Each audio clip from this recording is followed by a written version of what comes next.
You are listening to Red Team Radio. Today, we have a very special guest with us on our first episode of the Red Team Radio. This is my first covert method of entry instructor, my dear friend, and one of my mentors, Mr. Anderson. Anderson, I appreciate you making time and coming out to our facility here and being able to explore it and tell me that we're doing an all right job here. Of course, it's always good to get your blessing from your mentor. But we're going to discuss about a few things today. We're going to discuss about your unique, I guess, history into the world of the intelligence community. Because unlike anyone that I know in the intelligence community, you're the only person I know who was recruited through this way, and had a perfected was then tasked with perfecting your skill set by going to all these different schools, and what that was is you were a culinary chef, and then you continued that. I wouldn't say a facade because you're actually a really great chef. I've had your cooking before, but it was honed and mastered for the purposes for human intelligence and for continual operation of keeping America safe and different work along those lines.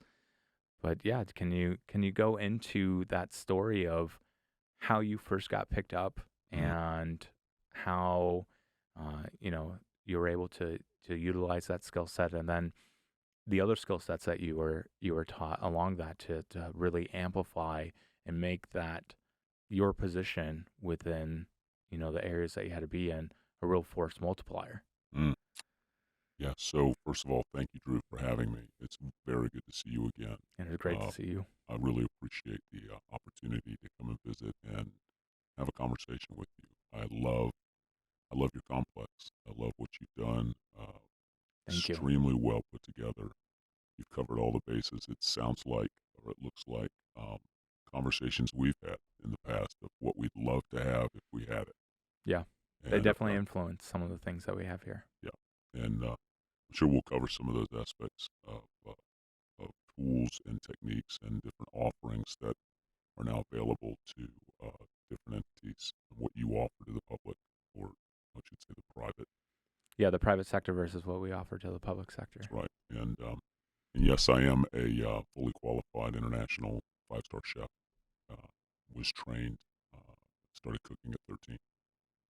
Went into an apprenticeship program, a classical French culinary apprenticeship at 17 before I finished high school. It was a DoD program that was inserted into a culinary apprenticeship offered by Colonial Williamsburg. And there was 19 of us selected. I would say almost 20 months into the program, 4 of us were selected from that group, and we began our human intelligence training. That took place in a location in Virginia. And then over the remaining, I think it was 14, maybe 16 months, we had 1 day a week where we were pulled off class and we worked through social engineering, a little bit of SIGNET because we had to be able to communicate, but mostly human intelligence activity. I haven't seen the other 3 gentlemen. There were no ladies in the program. I'm sure they're still working. We had aliases. And consequently from that education, I had 4 projects that I worked on over 4.5, 5 years. And I'm happy to talk about 2 of them. Yeah, no, I appreciate. I was very excited when you agreed to come out here, because I still remember that day you gave me a phone call and you told me, "Hey, I'm leaving the game," and I was just like, "No, you're not. You're never leaving, man. You're a lifer. You're in here forever." That's what marriage does to you. Yeah, well, and you told me about the importance of changing aspects and stuff like that because of family conditions or because of it's difficult to be on the road all the time. And my wife, God bless her, she is a saint because she Yeah. puts up with my shenanigans of traveling a lot and Right. sometimes not being able to get a hold of me for a few days or stuff like that. Right. And it really, but I understand where you're coming from now because now that I have children of my own, Right. right? It definitely puts a different perspective on what you're doing and what you want out of life now. So we change, right? As we get do. older, we change. Yeah, and it's not bad. When at first, I won't. I'll tell you when you first gave me a phone call, I was like, "This is bad," but it's not bad. It's not. I understand it, and you did give me some advice that I still ring true today. You and another individual gave me some advice, and you both pretty much said the same thing, which was, you can leave once, but if you ever come back, you're never leaving again. That's right. And That's right. and it was, and what we're talking about for the people that don't know, we're talking about the world of espionage or the world of information gathering for national security or stuff like that. And it's quite eye-opening to see, like, yeah, and to hear that from multiple people. Mhm. But I remember that being impressed on me when I was young, right? I was 21, 22, Right. punk kid when you knew me. Right. Probably a lot more arrogant back then than I am today. But that's We have less fear when we're younger. yeah. I felt invincible, right? And I was running this lab, this huge operation, and Right. it was, I was like, yeah, I'm king of the world. And then I came to meet you at the bank and get my mind blown. Mm. When That was a fun day for both of us. It was like I said beforehand, I was worried that you're gonna tell my contacts that, hey, he's not cut out for this. We can't have him in the in the class. First day, first day didn't get through the medico. Don't need him, right? Like Normally don't do the medico till the second day. Yeah. And I mean, I was very, very happy to be able to be in that class, to be with you and with Cash. I can say that, right? Absolutely. And Yeah, what a fine gentleman, and I just want and an to. outstanding individual, even Yeah. though he didn't like the fact that I drove at that time a 280Z. If you hear this, sir, the answer is Z. It's not a Z. No, it's not a Z. I think I probably learned as much as I've learned from you. I've learned, wow, exponentially, probably 2 times more, 3 times more from Mr. Cash. So if you're listening to this, I appreciate you. And I appreciate, if you are listening to this, I appreciate you being able to be one of my first instructors. I miss you. With Miss Mr. making Anderson. tea with you. Yeah. Thank you for teaching me how to drink tea, and having patience with me, because he was on a level that I hadn't reached yet. Yeah. I And mean, just some of the things that he was doing, just the speed that he was doing it at. Because I remember he would show us, and then we would do something like impressioning, right? right, Still, he's the fastest impressioner I know, and best I've ever met in my life. I'm good. I wish he He's could like compete in the outstanding. public competitions that are out there. So here we go. You're starting to peel back the difference between someone that's operational, right, and someone that are more inclined to do the instruction in a classroom, in a right, setting. mm-hmm. I'm happy to go out in the field, have gone out in the field. Yep. But he started out as a soldier. Right. He was risking his life, and however he got into his skill sets, he came by it. Yeah, the hard way. I mean, and he mastered them. He mastered them. Unbelievable. He needed mastery. them to save his life and life of other guys. Yep. Yeah. And I mean, I just remember him being like, okay, now I'm going to do this full speed. And he just got into that lock in what felt like, I mean, it was definitely under a minute. Impression lock, under a minute. And working key. Wasn't crunchy. It was smooth. Nope. And But you see how he prepped his key ahead of time. of course, yeah. Oh, and that's what he. So I the mean, that's what brass he was has to be teaching us. prepped. Yeah. He was. For It sure. was everything was in the prep work. He's like, these are the things you can do before you go into the field. How'd you like Right. that scope? Still my favorite scope. I still have it. I still have mine. Did I give you that? Hmm. You're welcome. I know. The government lost a $3,000 tool. They Yeah, can't get no, it back. It's been 20 years. yeah, I still have mine and I use it. Good. It's one of those tools. There's lots of tools that we have access to here that, we can't disseminate to the public. Right. And there's techniques and stuff like that we can't disseminate to the public, and we don't, because those are the techniques reserved for the individuals. They're the techniques that fall under tradecraft.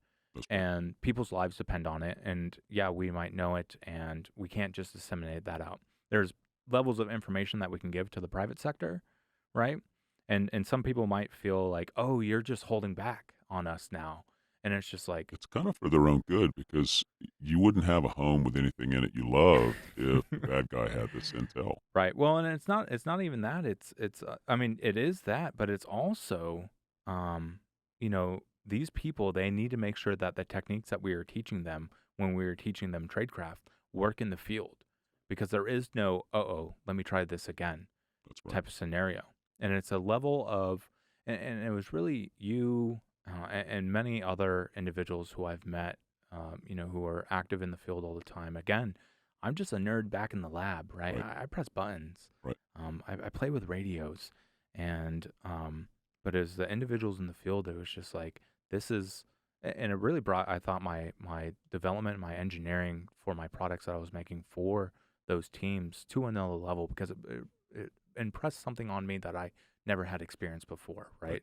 Me not being in the military, me Right. not going through the standard, agency stuff and whatnot. Like, I didn't have that background. But it was just like, we need these things to work when they are told to us. If you tell us this is what we need to do, we're told to believe and trust the tradecraft. The tradecraft is good, That's right? right. It's a saying that gets repeated. Well, we're trusting the operators that we train, Right. to take what we train them in. And by the way, when you came to my lab with your team, it was probably I learned something very important. You guys didn't break any of my tools. We didn't, yeah. Okay, you're very gentle with them, very thoughtful. You weren't the way that you went about learning the skill sets that I was bringing to the table for you guys. You were very analytical about it. Mm-hmm. Okay, so when we train operators, um, they're you might as well take a gorilla's hands and superimpose them on top of their hands. They break everything. Yeah. They're very just forceful about Mhm. everything. Right. That comes later. That finesse into the tool, into what they're getting into, what they're learning. That comes later. They're used to we- hand-to-hand We combat. had soft hands, right? You had We're soft ty- hands. We're typing on a keyboard all day. That's what we do. We live in air conditioning. Sure, we Yes. don't have windows in the skiff, but Right. that's okay. We have a screen. We have a picture That's right. of a beach, which we would never go to because we'd get sunburned. But Right. Now, having said that, we had the ability to do. So, how much technology did we have back then? We could see different colored locks. We could make them move a little bit on the screen. yeah, you had the Now, are you saying like training technology, or are you Yeah, talking training, about like training okay. videos where yeah, in the yeah. POI we Mhm. could show a lock. Yeah, the key what a going lock into the looked lock. like, all that stuff. I didn't know if you were talking about like, the tools to, you can see through a lock without being So through the that lock. did come later. So It did, yeah. yeah. I mean, and that tool's not, that tool is very, I recently inquired about that tool. Maybe I should have brought the tool up. Yeah. I recently inquired about it. I didn't know it cost that much. How about that?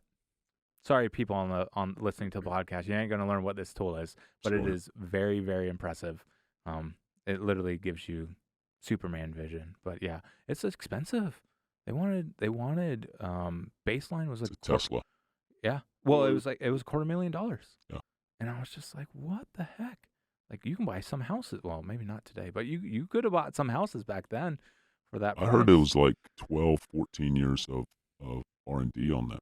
I believe it. That's probably what the cost is about.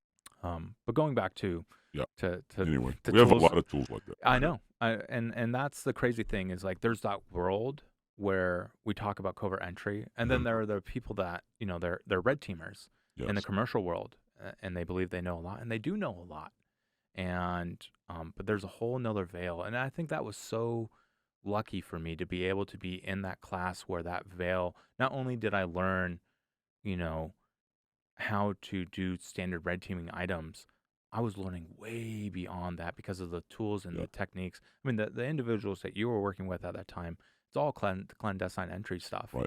And to be able to be a nerd that's, just not Well, from let's that speak to world to that. see that. So you mentioned the red teamers. So the red teamers, the red cell guys.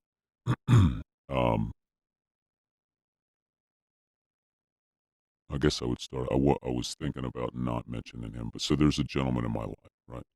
That was a red cell guy, original red cell guy on the Hmm. teams. Yep. And what they would do is they would test military bases, nuclear facilities, things like that for the country. And they would leave behind paper plates with Yep. a Sharpie Yep. with a little bomb on it that said, boom, you're Boom. dead. And Yep. they'd leave it on your desk. I, And rem- on I the remember back of, hearing about this. right? This was this guy that raised me. Yeah. I left. I now, as a calling sign, I leave paper cards. Very good. It says not malware, just paper. Well, on the back of these paper plates, it wrote password under desk. Right. Hmm. That would tell that person where the exploit came from was you. Right. And in the morning when the boss would come in, they'd find all these things and wow, you can get into our stuff. Right. Well, that guy left his lockpicks and his sea bags, and I found him in our attic. And kids today, one thing led to another. I learned how to pick locks before I was 10, probably 11 years old, and always trying to get into things because he worked a lot. My mom worked a lot. She was a government worker. He was a government worker. Um, in fact, he was part of the Tier 1 community. She was she was a GSG 14 Defense Systems Analyst for Nordic. Um, so I was very disciplined, but also felt as a middle child, you get a little bit oppressed. You can't do this. You're Hmm. marginalized a little bit. So you kind of get introverted into what you're doing. And so I'll give credit to that upbringing. I just had a desire to always be fidgeting and doing something, looking into things. Right. So you just learn how to pick locks. And as I came up, any opportunity that I had to get into something I wanted to get into, there was never really an obstacle for me. Hmm. Um, and then the opportunity came later to work with a group of guys. And, we both agree God opens doors as we move. And Yeah. I give him all that credit. So where I am now is because certain doors opened and I just walked through them and this is what happened and this is what happened. But when you have the red cell guys are finding themselves in front of an obstacle they can't get into, they either tend to find another way, make a note, come back, and then figure that out. Hmm. Talk to guys like us, or just get into a lab and figure that out. The opportunity I have, or we have, and you've noticed this before when you train guys that are Green Army or Tier 1 guys, operators, they're telling you already, they're bringing you Oh yeah. so So much much information. information Yeah. right there in front of you. How do you get into this? Here's a picture of a lock I couldn't get into. Here's this kind of door. It's like a full lifetime of opportunity where you don't have to have those mistakes. You don't have to be blocked. You Right. get to take all this stuff and go research it in your lab and find fixes. Yep. So 6 weeks later, when you teach the next evolution of guys at some team or you're at a group or wherever you are, you've accomplished those. You bring in the new stuff, and then you get a whole new pile of things. And the one thing that I've really focused on is continuing conversations with those types of people because I don't want them. And I've gone through this beforehand, where when I was going through that series of training, and yours being the first one, and then the other ones, the other instructors. There's only one other instructor out of 6 or 7 courses that I took that I speak to still. The Yep. other ones, they kind of they're like, they teach you your thing and then they just let you be. And I'm just like, what is that? Like, why? Why is it me? Is it because I was the odd one out? But I've found that staying in contact with my students, and then they can come reach out to us and be like, "Hey, I'm running in this problem," and be like, "Hey, So, cool. Let me try to solve it for you." Or if I already have a solve, right, we can just give them the answer right then and there. were you part of, so you didn't just come to visit me once, That is correct. right? Yeah, we visited you a few times. I mean, you can't really fit everything No, you in can't. in the program that you all were running in a short 5-day period. Well, I vaguely remember, and I asked you a lot of questions. I asked you advice on a lot of things. In fact, I think you and I, um, I mean, we you're whiteboarded so many ideas, yeah. right?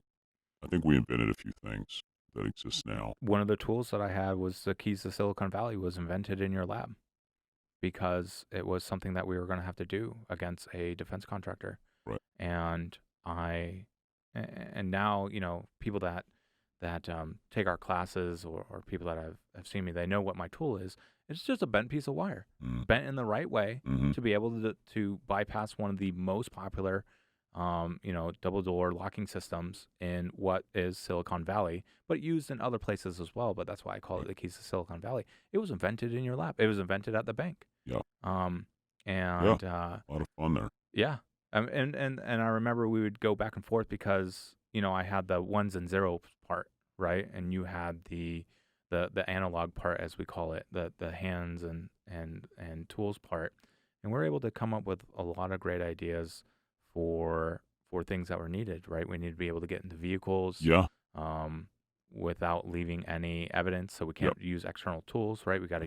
We got to use the key fob. Well, the key fob's not there, right? So we have to, Right. and we can actually talk about this technique now because it is public now. Criminals are actually using this, not because of what we developed, but because other people have figured it out. Yeah. But putting readers in airports when That's right. people drive their vehicle to the garage, Yep. and then it can unlock the teams, scouting them out, doing surveillance. That's right. They're walking. They know if they walk through this corridor that we have our radios there that are replaying that signal, and the vehicles are unlocking, That's right. right? Yep. And stuff like that. I mean that. You helped me figure out a way to get, I guess we call it product tools mostly. In fact, I got a call probably 18 months ago from a guy that I trained a long time ago. And I'm here, I'm in this location, I need things. Can you get them to me? So they just need to get us address, right? So Mhm. what do we put, who do we get it from? We love South Ord. I mean, I've Yep. got tools all over the table here. We're playing with- Peterson. Yep. Yep. Peterson and South Ord. And I mean, I've used those tools in -6-degree weather and bare hands, Yep. which your hands are going numb in under 2 Absolutely. minutes. And I've used it in 120-degree weather, That's right? right. Especially the Peterson tools. This handle, man, this is the thing. Other companies, if you make hardware, you need to just copy this handle. Don't make your own handle. Don't try to do anything fancy. Just copy this simple handle. And it's one of the reasons why I love Peterson tools so much.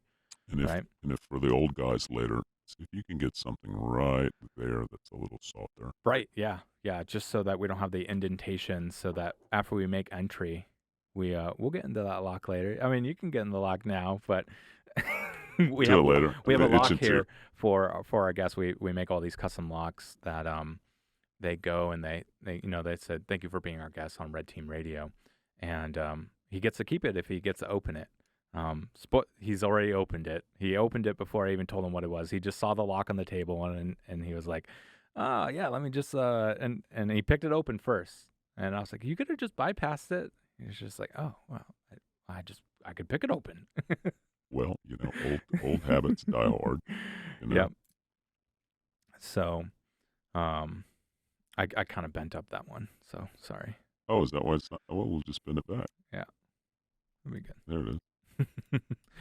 But yeah. So the yeah, there you go. Easy peasy. You didn't even have to pick it. Look at that. It's mine now. It is, yeah. But it was a great time. Like every single time I came Mhm. back to you and your team, it was either to learn or to develop tools, and there were so many things that was so many good things that came out of that, and so many things that later became tools and techniques and that other teams started to adopt in their tradecraft, Right. which was the part, outside of like, oh, this is fun. It was cool to see because on the digital side, right, it's like, yeah, I'm building tools and I'm used to that kind of, it's going to be used, right? It's going to get strapped to one of the team's guys, and they're going to plug in a cell phone to it and it does its thing. Yeah. But then to be able to develop a tool that's just like, this is now being taught universally to a lot of these groups, and this is part of their tradecraft route. That was pretty cool. Like from my perspective, from not being from that, grown up in that world or from that, and just being kind of tossed into it, it was cool to experience that from myself. Yeah. Well, we're in the same boat, I think. It kind of speaks to all of the team leaders out there, the RSs, the RSAs, commanders.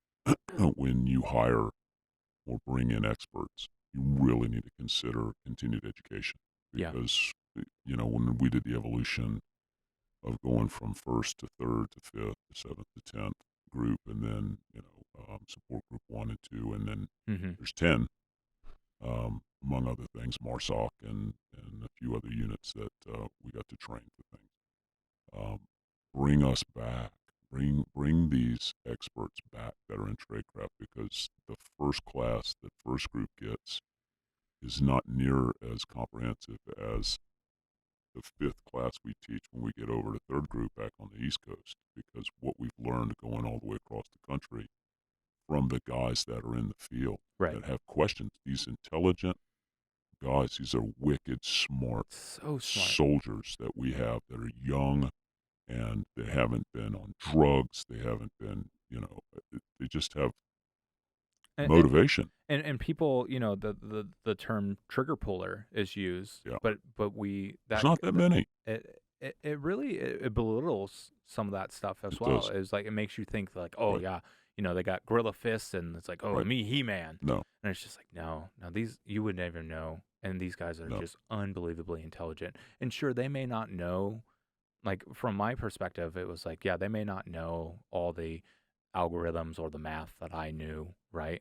But that doesn't make them any less intelligent than I was, right? There's a vacuum out there now for human intelligence, and it's getting back. I think I've seen it and heard conversations over the past 5 years where we have a real lack of human intelligence. Now, I could ask your opinion. Does that have to do with the current administration? Or is that just... I think it was before then.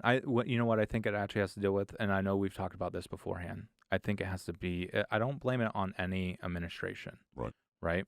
Because if we look back, when was the time that I was brought up in, right? Like the administration, not that I grew up in, but when I was brought into the fold of building tools and stuff like that. That administration, the only reason why I was so successful is because we had that administration at that time. Right? Budgets. We had, well, and that was in the time of the Obama era, where it was like anything goes. Right. It really felt like anything went, right? We had senators that were willing to just be like, yep, that's allowed. Yep. So I'm not going to blame it on any administration. What I will blame it on is we have individuals, and this is, people my age, so I'm not immune to this. This is people younger than me, and people a little bit older than me. So millennials, right? That's the range that I fit into. The very tail end of Gen Xers, and then the people behind millennials. Right. They don't want to be in the areas where human intelligence has happened sometimes, right? It's hard. It's a recruiting problem that I believe the agencies are having for getting those people, because from the people I've talked to, the recruiters and stuff like that I've talked to about this issue, they say people want to be stationed in Paris, right? Or they want to be stationed in the UK or Europe and stuff like that. Yes. They don't want to be stationed in the middle of nowhere, Belize, right? They don't want to. No, it's not bougie. They don't want it. Right. They don't want to be living in the forest, right? Right. Not in a comfortable hotel. Like literally, you're in a hut living in the forest, right? And then there's other folks that they get married young, right? I was married young, and and that's just not the life for their spouse, right? That's not the life that they agreed to. Yeah, guys got to start thinking about that ahead of time. They do.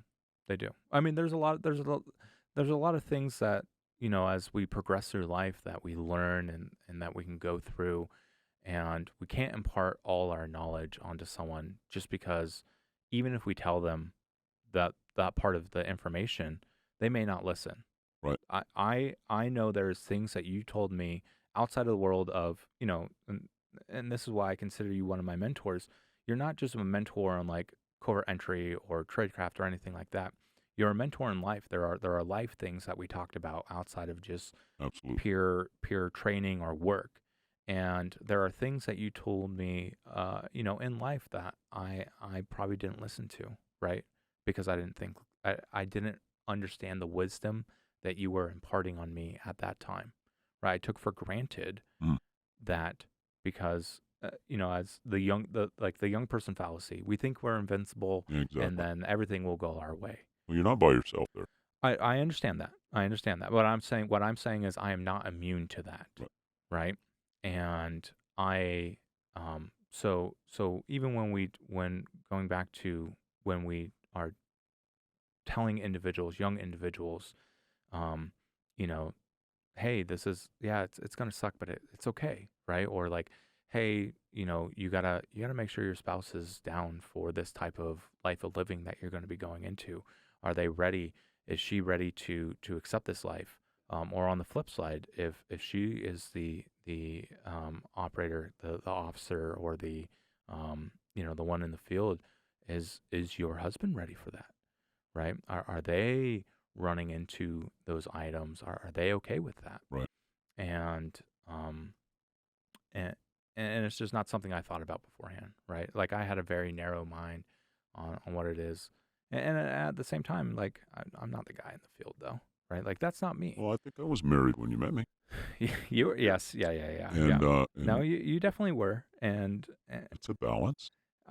it is, but I'm not the guy in the field. I'm not the field guy, right? I'm the nerd guy, and I understand that. I never pretended to be the guy in the field. I'm never like, oh yeah, definitely doing this, and this. And even though if I've had certain situations where interesting things have happened, Mm-hmm. and I've been placed places, I'm not that. In the end, I'm still the nerd that types on the keyboard in the back.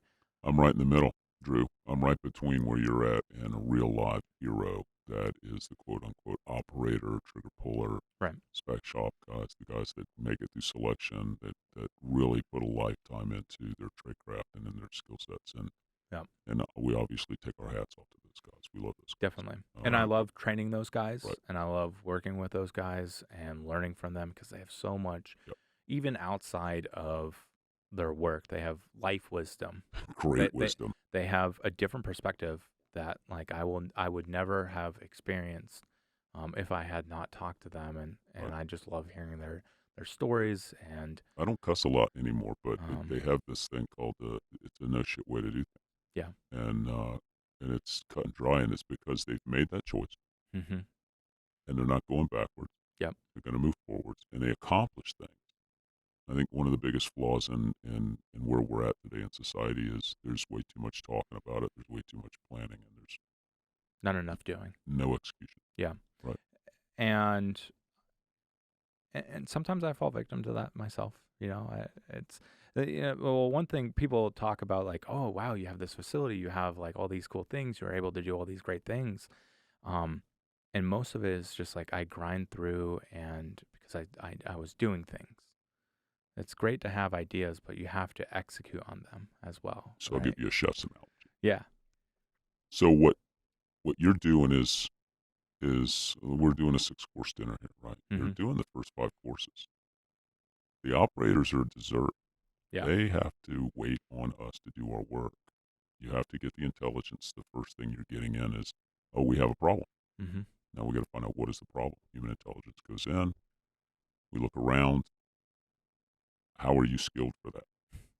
How do we get that information back? Because we can't just go in, take notes in front of people on a clipboard, and then stick that in the mailbox anymore. Yeah. So that intel has to come back to somebody that's receiving it, Mm-hmm. receiving it from more than one person. has to be analyzed. So the analyst now goes to someone that's pre-operational. The operators come to guys like you and me, and they say, we need a fix for this problem. Mm-hmm. What are we going to do? Well, it's not even us. It's already gone through 4 or 5 or 6 different things that, because of like number stations and among other things we probably shouldn't get into, but Yep. it turns into an operation. Well, Mm-hmm. before the operation, you have to know what you have to learn. That's the first through the 5th course. Yep. That we're teaching them how to chew on these things, and then okay, when we got the team ready to go, they're going to go in and do. We don't even hear about it. You never know who's done what with our skills that we teach. Right. Yeah. Right? And Rarely. And yeah, definitely rarely. We hear about it sometimes, but we hear about it in the classroom while we're teaching. Mm-hmm. Well, we Yep. had this problem on this. We were taught to do this. We get there and we ran out of this, or it fell off of our kit when we're parachuting in. I don't have this. Mm-hmm. Right. This is what we did because you told us alternates. Right. Yeah. You know, we have an in-depth section on field expedient tools, right? Especially because you can't always bring tools in. Or they're working in non wow, I just blanked out on the name. Non-pervasive environments, non-permissible environments. Non-permissible environments. Non-permissible environments. So sometimes you can't bring a stack of tools, right? Were you Sometimes part of you the? just got to be. No, you can't. Were you part of the group that taught operators how to get weapons through TSA? Did you hear about that group we taught? We had an 89% success rate, Yeah, I know. including Glock. So oh man, what can I say on this? I am familiar with that program, and the lab did do research on that. But we weren't. We were developing tools and techniques for plainclothes teams, Right. Through customs. Right. And that's when you have to and be covert. You can't that- tell the Yeah, that the marshal, the air marshal doesn't even know right. you're Yeah, so that's probably the most I can say about that. there. Well, from there you have what is it? It's they call it Naked Man. I'll tell you someone that you might want to consider having on RTA here is Harley Elmore Okay. with Yeah. Sayat Khalid. Mm-hmm. Wow, what an insight to protection. So once you have an operator trained up, how are you going to keep him alive to get to the job? Right. Sometimes he flies into an airport that he can't take anything with him. That's right. Yeah. So we teach him how to find 5 things to either take life or save life before he even leaves the airport. What's in that gift shop? Right. What is in that general like commissary type thing? Right. What can I do? Yeah. Is that a 40,000 volt up-step capacitor in that that disposable camera that Right. you can turn into a taser? Yeah. Yeah. So, yeah, I'll definitely reach out and see if they want to come on. Maybe we'll have to edit out the name. I don't know. It's probably not his name anymore. Yeah. Well, that's the other thing is working with folks and you don't know their name. So there's a gentleman I think that you should have come on the show that teaches some very, very good edged weapon courses Mm-hmm. that taught me a lot. One of which would be how to get yourself out of an airport if you're not armed. Okay. Yeah. Yeah. Now, on that, actually, kind of tying it back into covert entry and going from testing of airports, can you tell us? We're talking about traveling, and I know you had to travel a lot for your work and for the stuff that you were working on. Can you tell us a period of time or an interesting time where you had to merge both? I mean, you're always doing human intelligence, right? That's what they always teach you, is that you can never turn off the human intelligence. You're always collecting. But can you tell us a period of time where you tell us? Well, how about this? I'll word it as such. I know there's 2 stories that you're okay with discussing. Can you tell us a little bit about those stories and how you had to use your mix of both human intelligence, your position that you were there, and you can tell the audience your position and your your need to use covert entry in those cases sometimes. So it was one of the projects that I worked on after I got out of my culinary training. Mm-hmm. I had the opportunity to work overseas, and the client in question was in one of 4 different locations around the world during his year because he was a billionaire. Mm-hmm. And he was not quite an asset to our country. He's manipulated by our intelligence agency to do the right thing with uh, his particular business. It's a nefarious business. And if I mentioned it, then you know who he was right off the bat. So I'm not going to Yeah, mention we don't need to do that. right what he did. But he had a specific religion, Mm-hmm. I would say. And so he was in certain places during the year that coincided with that. And one of the places was on a private yacht. And in order to get on that yacht, I had to get the job as a chef on the yacht, Mm-hmm. which meant how do you get a chef on a boat that's already got a chef on it that the captain already knows and the crew's already familiar with?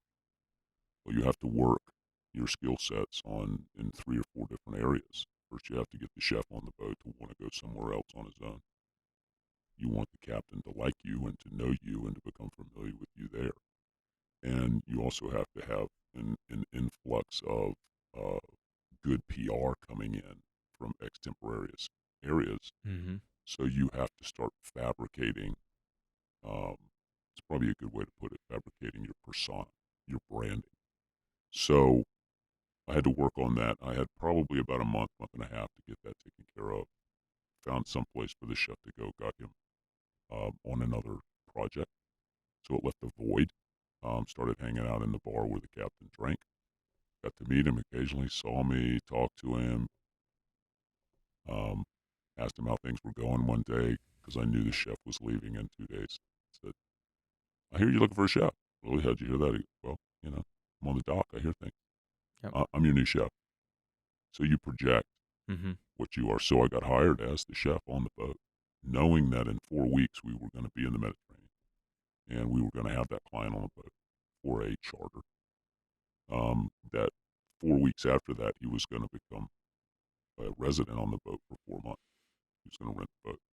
I had a 2 week window to cook for that guy and have his family fall in love with me to the point where he would hire me as his private chef. Mm-hmm.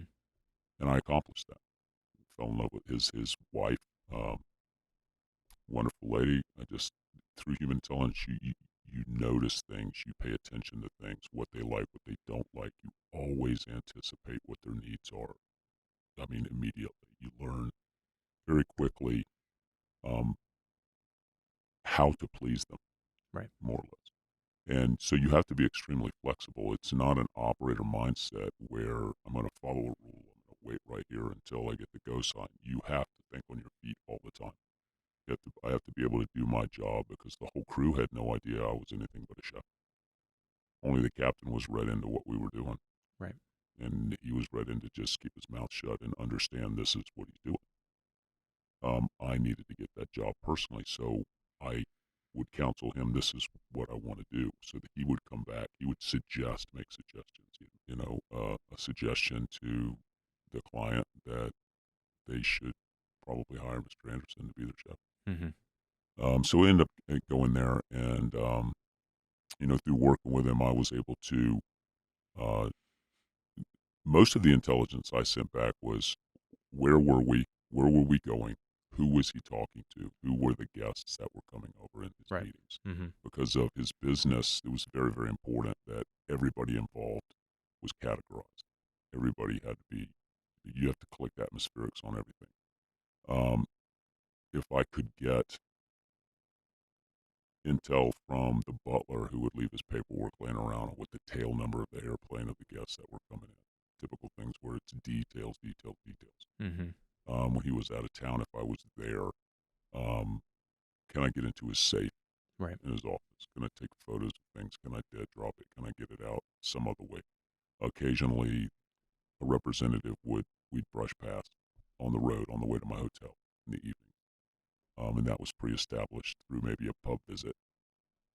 Uh, so that culminated in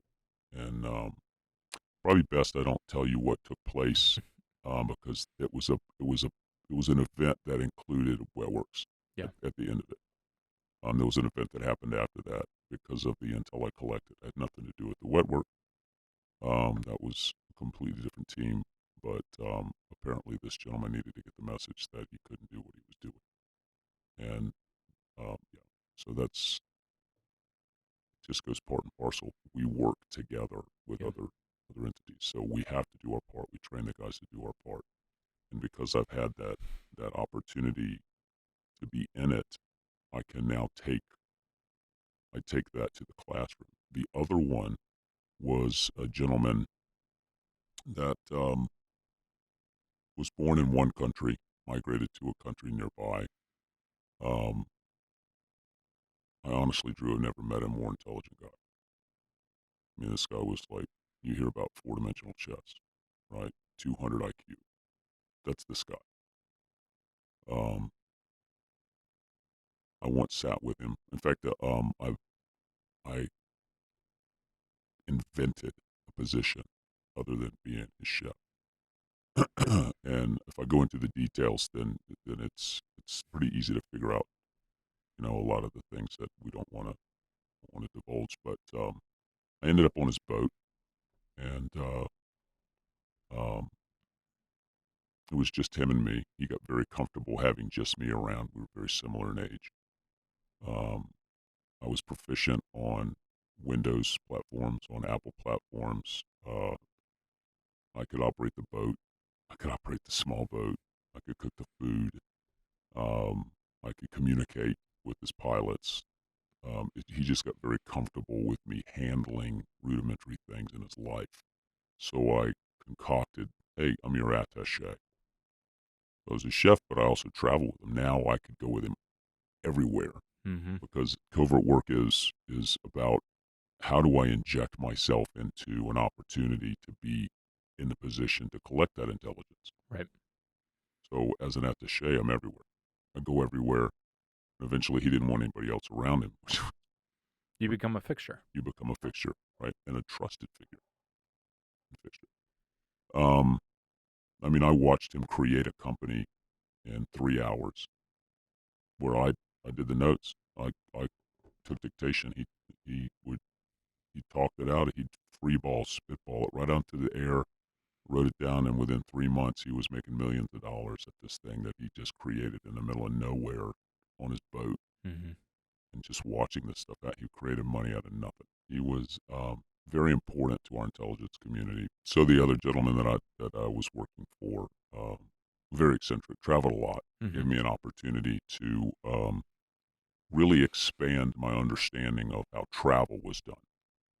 Private jets, lots and lots of private jets. I went through flight attendant school, so I understood how to be a flight attendant on the jet.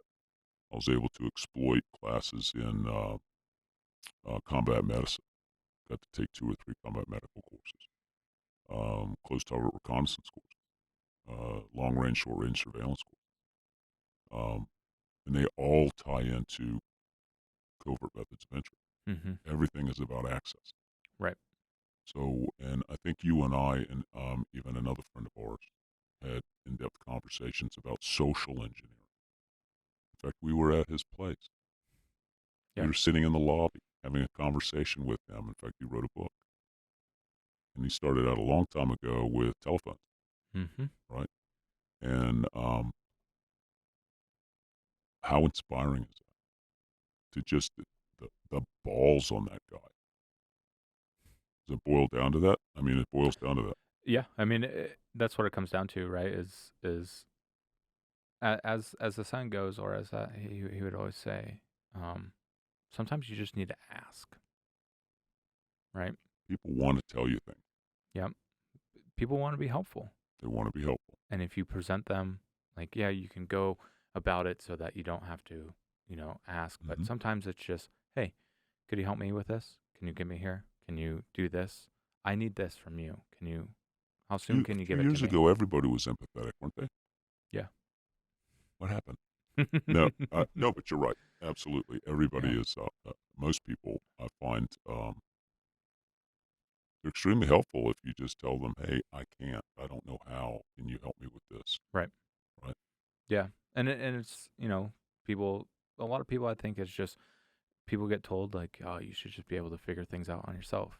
And humans with their helpful nature are like, oh, this person needs help. And it's not too big of a struggle for me to help them. So what seems like a remedial task for you is a great lift of effort that that person doesn't have to go through to be able to get into that area anymore, or be able to, you know, break this procedure to be able to get this thing done or get this document or something like that. Right. Something as simple as, can you put, like, and this is what we used to do in the commercial world is, and we still do it, but not many people have printers now. But it's like, hey, can you print off this resume for me, right? Mm, And then they click on our app, right, on our Word doc resume, mm, has macros in it, and it starts running code on their system. And they print off our resume. We actually have a job interview there, right? Our old resume has coffee spilt all over it or something like sure. that. Yeah, And they're just absolutely. being helpful. They're just being helpful. That's right. And we're just backdooring their computer. I guess I could, if you were in my attic, you would see a coat rack or a rack that has security uniforms, Yep. has plumbers uniforms, painters uniforms, have a bag of stuff that For our disguise course, for our discuss. Yeah, we have that stuff, right? We show you got to be anyone. you have to be anyone Good all the time. Goodwill is a great place to go, right? Goodwill's phenomenal, Unbelievable. right? You're breaking into a building, right? Or you're breaking into a company, or you need to gain information around this area. Go to Goodwill. You'll find shirts with that company's logo on it, right? Or you'll find Right. shirts with other vendors who work in that area's logo. So, did you know we had a restaurant at the bank? I did not Do you actually. remember that? No, So, no. something I didn't tell you. Across the street, or right across the parking lot, what came with our floors was a restaurant, old decommissioned restaurant, and I'm a chef. So we decided that was going to be part of a scenario where it was the last evolution of training. Mm-hmm. So you did the collects, um, and that was where the honeypots were going to be employed on graduating students. And so I got the restaurant up and running, got the drinks in there, we got the glassware, we got the lights on, everything cleaned up. I cooked food. Hey, how y'all doing? Blah blah blah. So uh, creating an atmosphere for human intelligence and intelligence gathering to go on. There was real beautiful agents, ladies, that were our quote unquote honeypots that are trained to do anything to get information, if you know what I mean. Mm-hmm. I mean, absolutely. And we lost one of our guys, one of our training evolutions. We lost her to lost him to one of the honeypots. Unfortunately, he just gave it all up. Man, I'm here doing this. I'm here. That's the cool part about some of these trainings is that, like, you've completed the class, but the training is not over. Though it's over in your head, you're not told that it's going to continue. And you're like, hey, let's go have dinner here at this place, right? And then it's actually, you're still being tested. It's an Al Pacino movie. And Yeah. that was one of the crazy things that I saw.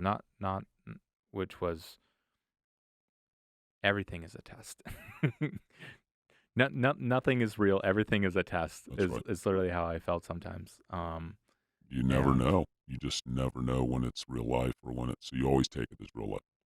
Yeah. Right. You learn later, and it takes stories. It takes guys that have failed to tell guys that haven't yet. Be careful. This could happen to you. It happened to me. Yep. Never stops. Yep. It never stops. Right. Yeah, but yeah, that's I wish I saw your restaurant. That would have been cool. It was simple. I mean,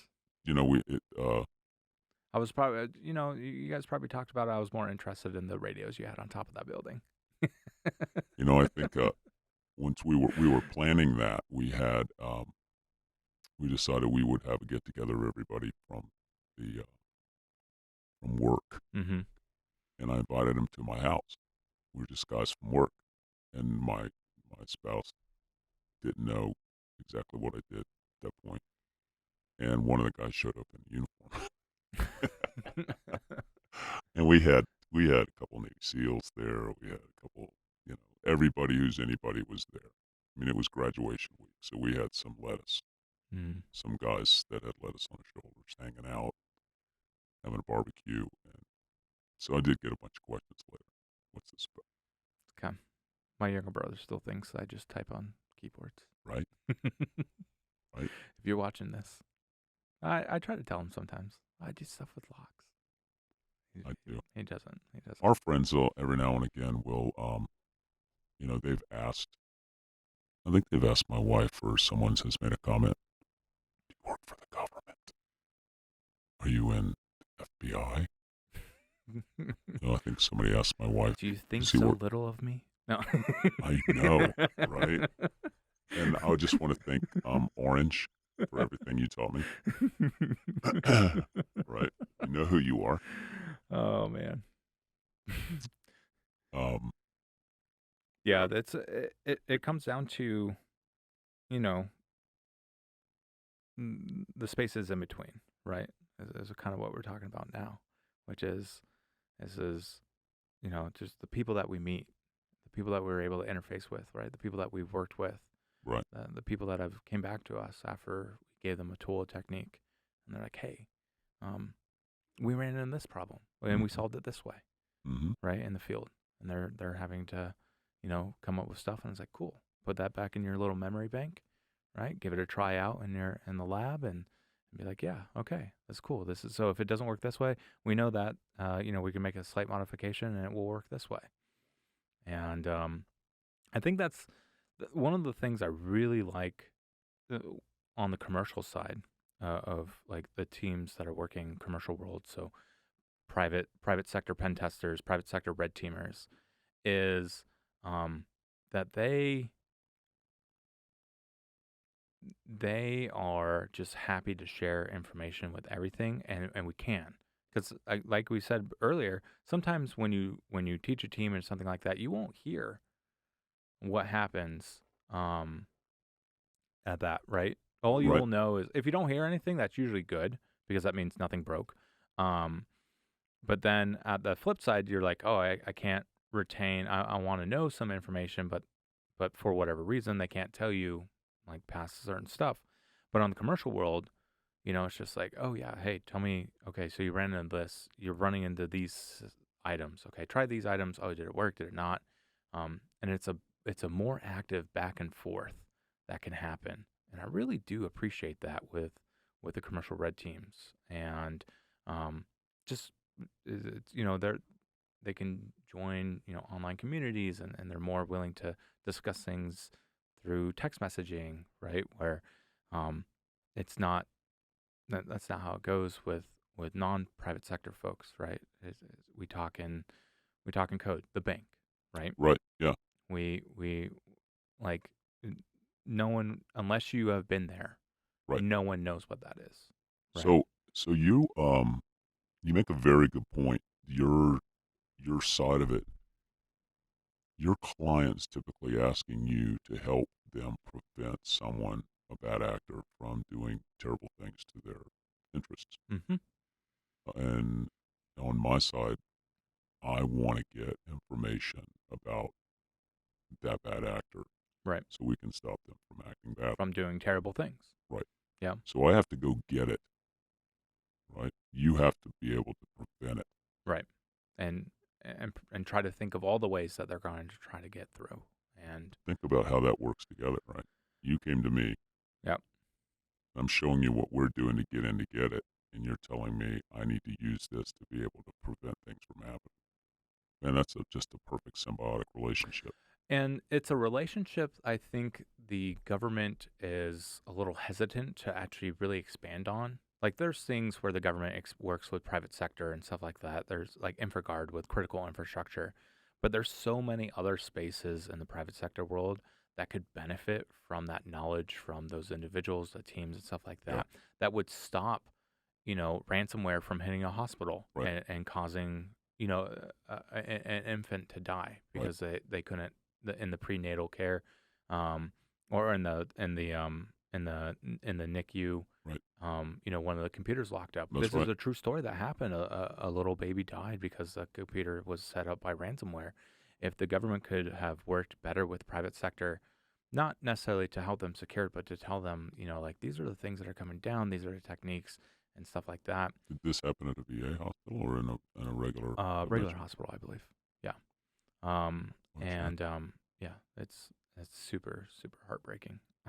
They need a pin farm. Well, and that's the thing is like I think there needs to be a tighter merging of information sharing between public and private sector when applicable, right? Now, I mean, we were joking about with the FBI and bagging on them here a second ago, but one of the things I don't like what the FBI does is they try to classify everything that touches anything that they hear of. And Don't really have bad stories. I mean, they taught me neurolinguistics.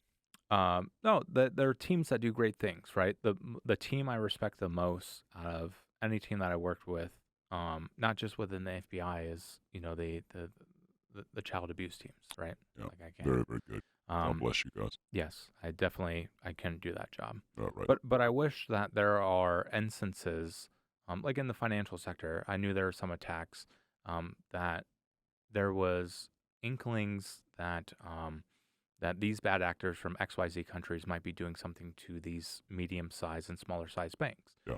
And it's because the banks were smaller and medium-sized, the government wasn't really, willing to give something. Where I do know that the government has a better relationship with a larger bank like J.P. Morgan Chase, Right. and they're willing to disseminate certain pieces of information. And I wish that could happen because I think there'd be a outpouring of great defensive techniques that will come out from that.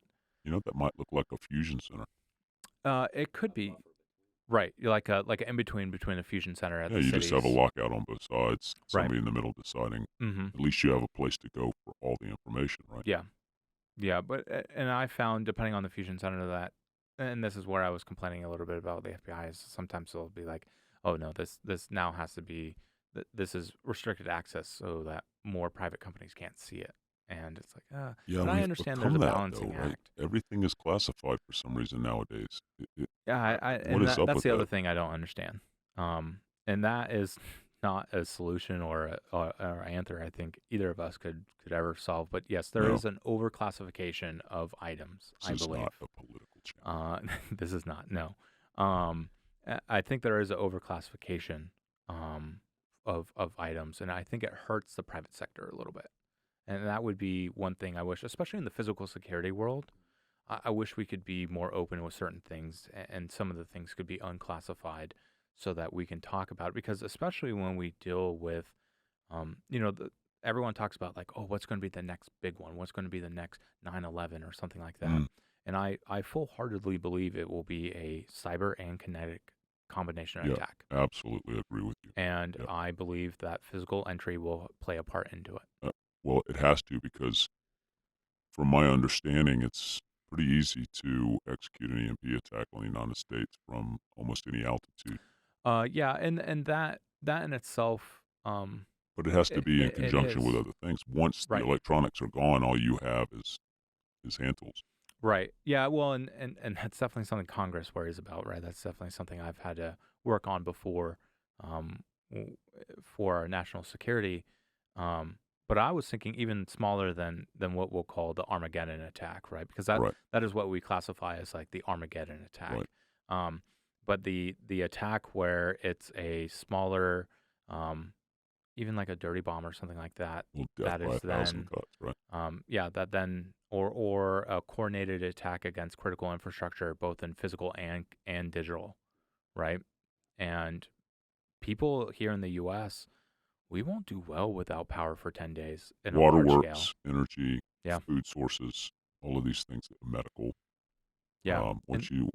Well, electric cars, how many, they're pushing everybody to electric, right? Right. And some grids can't support it, right? Like California's grid. It's one of the things that, from a security perspective, we talk about uptime and disaster recovery.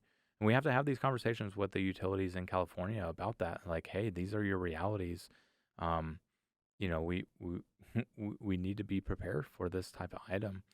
And I think that's what people forget is the physical world, when we talk about covert entry and stuff like that, it ties so deeply into the digital world as well, right? Because physical access is data access now, right? Physical access is if we can get into it physically, if we can touch something, right? Give us the ability to touch something. We may not then and there be able to use the information that we touch, but we take that information back. It gets stored in some data center in Utah, and Right. then when when those crypto algorithms are actually broken, What's in Utah, dude? I heard there's a Salt Lake there. We can then go and use that information, and sometimes what that is that information is taken, and stored, and then Mm-hmm. can be used later. And that all that started from was some type of operation that included covert entry, and there are private companies that are being affected by espionage today, Mm-hmm. where there are elements Mm-hmm. of physical entry that are part of the espionage, Mm-hmm. right? Sony, things like that. Not even just the entertainment district, but the defense industry as well. Mm-hmm. Yeah, I almost wanted to slide into uh, there's manipulation of people in power because Mm-hmm. of their bad habits. Right. And that's coming into play a lot lately because there's a lot of people out there with bad habits. Yeah. And they run countries. It's part of the things that you're told when you're taught about turning people. Is like you It's gotta all we exploit. I mean that they have a new algorithm now, but I like the algorithm mice, right? Yeah. So what is someone's motivation? Do we have money? Yeah. Do we have ego, coercion, or ideology, right? So money, ideology, coercion, which is like blackmail, Yep. or ego. Right. What one do we want to hit? And the new algorithm, I'm not a huge fan of it, but I like mice because it's simple. It's also, what I was, what I was told about, and it was Mm-hmm. very effective, and it's worked for 50 Nice work. years. It's like March On in the medical industry. Right. You have Yeah. massive headway. Right. Yeah. Yeah. With the March protocol for when you're doing like TCCC stuff and That's whatnot. it. Exactly right. But yeah, it's can you blackmail someone? Can you So find there's a someone who's an story. ideologue? Yeah. Did I tell you about Hong Kong? No, I don't think we've ever talked about Hong Kong. So I was at the Peninsula Hotel. Mm-hmm. So I'm a really big James Bond fan. And I remember The world's worst spy. the world's worst spy, right? I mean, the absolute worst. But he's a great guy. In fact, I got a chance to meet two of them, One of the actual James Bond actors. three of Oh, them. three Yes, of the actors. Oh man. three of them. Okay. So one of them, really like a lot. Nice guy too, by the way. So I'm at the Peninsula Hotel, and I'm there with my client, and I think I've been employed for 5-6 months, and I'm his attaché, so I don't even get to my room probably until I think we wheels down about 2 in the afternoon. I don't even see my room until 9 in the evening. I've gotten all his stuff put away, made sure all his meetings are set up, got his dinner set up, got him and his group to dinner, back to my room, right? I'm in my room 10 minutes. Knock on the door. 2 ladies showing up at the door. Like, yes, ma'am. Can I help you? And the card hands me a card. Enjoy your evening is what it says on the card. Doesn't say who it's from. Yep. Enjoy your evening. Now my boss knows I'm married. Yep. So I said, thank you very much. I'm fine. I'm going out for the evening. I won't be here. I lied. I was going to be in my room. Yep. So I spent the next hour scanning my room. I searched my whole room. Well, there were cameras behind the mirrors on both sides facing the bed, behind the bed. Well, Okay? I remember you taught me the flashlight technique with for the Absolutely. mirrors, Yes. and I do that now in hotel rooms. You got to. So what was going on there was somebody wanted me on tape with these 2 girls. Mm-hmm. Probably wasn't my boss, but they were probably trying to get to him. Right. Or they knew something about me that I didn't know that they knew. Mm-hmm. So, so you always have to be extremely careful. Yeah. With that, but that's the Peninsula right around the corner, Bottoms Up Club. A lot of fun. Yeah. See that's the world I don't have to worry about, right? I just I break into corporate companies. There's no sexpionage that is happening. Now, with me being, overweight, not as overweight as I used to be, but still overweight, right? If I see someone trying to hit on me at a bar, I'd be like, okay, who do you work for? No, it's not like that. You never know, right? I mean, they're exploiting something, right? Right. Yeah. Besides, I've met your wife. She's beautiful. She is. You married her. A million %, no disagreements here. So the yeah, yeah, it's gonna be hard to compete against her. But it is a interesting item that I do find when it comes to both overseas work and commercial work, which is the having to still, even on the commercial side, having to be careful, but not as careful, right?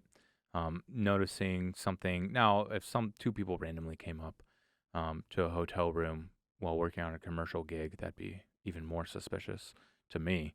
But your alert level doesn't necessarily, as a red teamer in the commercial world, is not always on the high and the peaking, right? And we've talked about this beforehand, where in the commercial world, if I'm at someone's desk and I'm looking for things, right, I can move something, right, move it away, and I don't have to pull out my tape measure. I don't have to have a camera. I don't have to have my inventory list with me. Nothing like that, right? Or even if I move it back, let's say in the commercial world, I move it back, I don't have to be precise, right? But if you're doing this for what I call for realsies, you are then having to take out your ruler, right? You are having a camera.